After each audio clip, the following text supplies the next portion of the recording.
అంటలేరు ప్రతి ఒక్కరు. ఓకే అండి. మ్యూజిక్ డైరెక్టర్ ఎస్ఎస్ వెంకటేష్ గారు కూడా మన స్టూడియోలో ఉన్నారు. వెంకటేష్ గారు, ఈ సినిమా నిర్మాణాలు కావచ్చు, ఇప్పుడు రిలీజ్కి ఎదురవుతున్నటువంటి ఇబ్బందులు ఏంటి, మీరు ఏమైనా చెప్పగలుగుతారా? Sure sir. యాక్చువల్గా సినిమా గురించి చెప్పాలంటే సార్, నిజంగా ఆ అమ్మగారి గురించి చెప్పాలి. ఫస్ట్ ఆఫ్ ఆల్ చాలామంది తీస్తుంటారు సార్, నా దగ్గర చాలా సినిమాలు చేస్తూ ఉంటాను. బట్ ఈ సినిమా వచ్చినప్పుడు ఆ సినిమా గురించి ఆ అమ్మగారు చెప్పిన మాటలు కానీ, ఆ సినిమా మీద ఉన్న తపన కానీ కొంచెం నన్ను ఇన్స్పైర్ చేసినాయి సార్. ఎలా అంటే, ఒక లేడీస్కి జరుగుతున్న అన్యాయం గురించి, లేడీస్కి జరుగుతున్న ఇబ్బందుల గురించి ఎప్పుడో నేను 30 సంవత్సరాల నుంచి చూస్తున్న ఒక ప్రాబ్లమ్స్ని బయటికి తీసుకురావాలి, జనాల్లో చూపించాలి. ఒక వ్యవస్థ వల్ల ఎంతోమంది ఆడవాళ్ళు ఇబ్బంది పడుతున్నారనే లైన్ తీసుకొని దాని మీద సినిమా చేయటం, అది చాలా బాగా వచ్చింది సార్. సో అది చూసిన తర్వాత లేదు, దీన్ని ఇంకా బాగా చేయాలని చెప్పేసి ఎప్పటికప్పుడు దాన్ని మార్చుకుంటూ చెప్పుకుంటూ వచ్చాం. ఫైనల్గా రెడీ అయిపోయింది సార్. ఫస్ట్ కాపీ రెడీ అయిపోయింది, అంతా హ్యాపీగా జరుగుతుంది, ప్రెస్ మీట్లు జరుగుతున్నాయి, మంచిగా రిలీజ్కి రెడీ అయిపోయింది, డేట్ కూడా ఫిక్స్ అయిపోయింది. కరెక్ట్గా ఆ టైంలో 27వ తారీఖు ప్రెస్ మీట్ అయిపోయింది. ఇంకా రిలాక్స్డ్గా వెళ్ళిపోదాం, హ్యాపీగా అమ్మగారి కళ నెరవేరుతుంది, అందరూ హ్యాపీగా ఉన్నాం, ఇంటర్వ్యూస్ జరుగుతున్నాయి. ఇదే క్రమంలో 14వ తారీఖు వీళ్ళకి తెలియకుండా ఊరికి నోటీస్ వెళ్ళింది.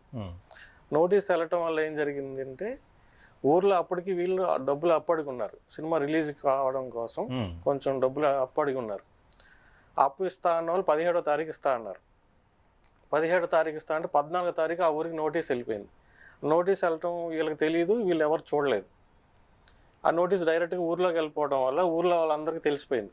అక్కడ ఉన్న వాళ్ళు చదివి, ఓకే ఈ నోటీస్ రావడం వల్ల ఏంటంటే వీళ్ళు కావాలని నోటీస్ పంపించుకొని సినిమాని ఆపేస్తున్నారు, ఈ ఆపటం వల్ల మనకు ఇవ్వాల్సిన డబ్బులు ఎగ్గొట్టడానికి వీళ్ళు ప్లాన్ చేసుకున్నారు అనే విషయాన్ని వాళ్ళకి అర్థం చేసుకొని ఊళ్ళో స్ప్రెడ్ చేశారు. ఆ విషయం ఊర్లో అంతా స్ప్రెడ్ చేశారు. దానివల్ల వీళ్ళకి రిలీజ్ కోసం ఇస్తా అన్న కొంత అమౌంట్ వాళ్ళు కూడా ఆపేశారు. రిలీజ్కి ఇస్తా అన్న వాళ్ళు అమౌంట్ ఆపేశారు. సో రిలీజ్ జరగాలంటే అమౌంట్ థియేటర్స్ కట్టుకోవాలి కొంత. అప్పటికి అప్పులు చేసేసి ఫుల్గా బాగా లాస్లో ఉన్నారు. ఇంకో రిలీజ్ అయిపోతే వాళ్ళు హ్యాపీ, వచ్చినా రాకపోయినా సినిమా జనాల్లోకి వెళ్ళాలనే తాపత్రయంలో వాళ్ళు ఫస్ట్ నుంచి ఇదే ప్రాబ్లం ఫేస్ చేస్తున్నారు. సో ఎప్పుడైతే ఊర్లో అందరికి తెలిసిపోయిందో వాళ్ళు డబ్బులు ఇవ్వడం ఆపేశారు. ఇంక వీళ్ళు భయపడిపోయారు.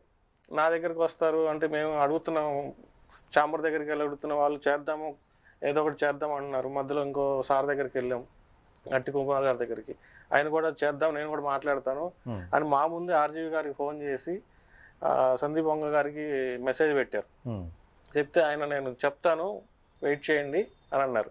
సో వెయిట్ చేయండి అంటున్నారు, కానీ వీళ్ళకి ముందు తీసుకెళ్ళలేదు.